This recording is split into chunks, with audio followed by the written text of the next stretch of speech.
Pensées interdites. Arrête de dire que tu n'as pas le temps. Tu as exactement le même temps que celui qui construit un empire.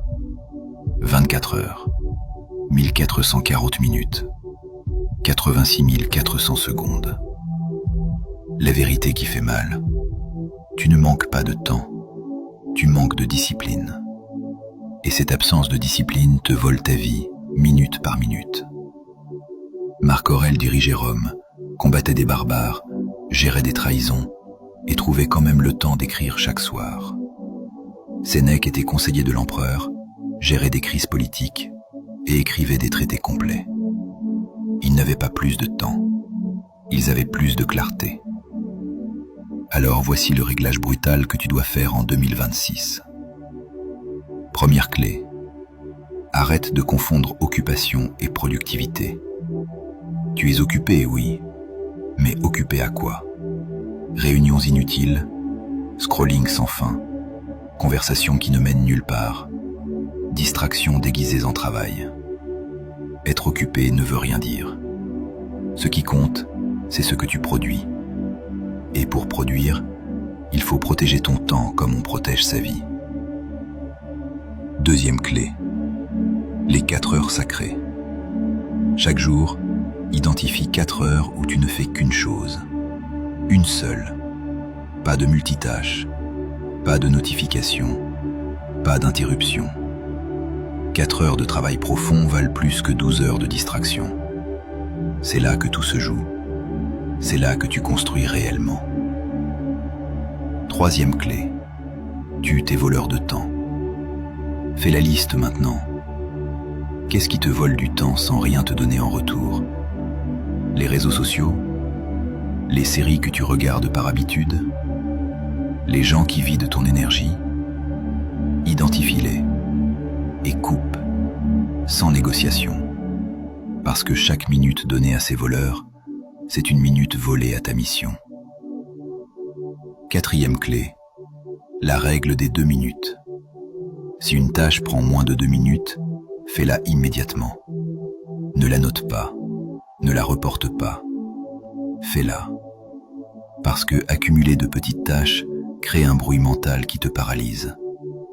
Et ce bruit te fait croire que tu n'as pas de temps, alors qu'en réalité, tu crées toi-même ton propre chaos. Cinquième clé, planifie la veille. Chaque soir, avant de dormir, écris ta journée du lendemain, heure par heure. Pas dans ta tête, sur papier. Quand tu planifies, tu reprends le contrôle. Quand tu improvises, tu te fais bouffer par l'urgence des autres.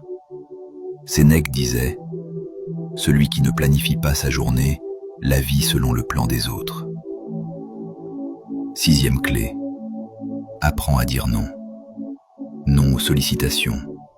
Non aux demandes qui ne servent pas ta mission. Non aux invitations qui drainent ton énergie. Chaque oui inutile est un non à toi-même. Et si tu ne protèges pas ton temps, personne ne le fera pour toi. Parce que les gens prendront autant que tu leur donneras. Septième clé. Mesure ton temps comme tu mesures ton argent.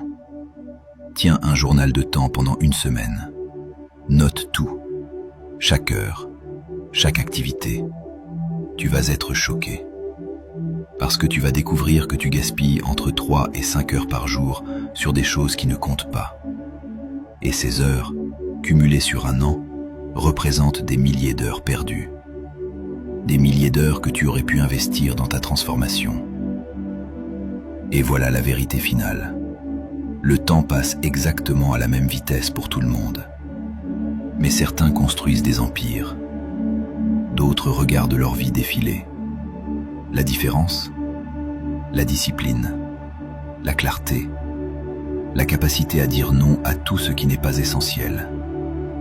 En 2026, tu as le choix. Soit tu continues à te plaindre que tu n'as pas le temps, soit tu arrêtes de mentir et tu commences à protéger ton temps comme ta vie en dépend. Parce que c'est exactement le cas.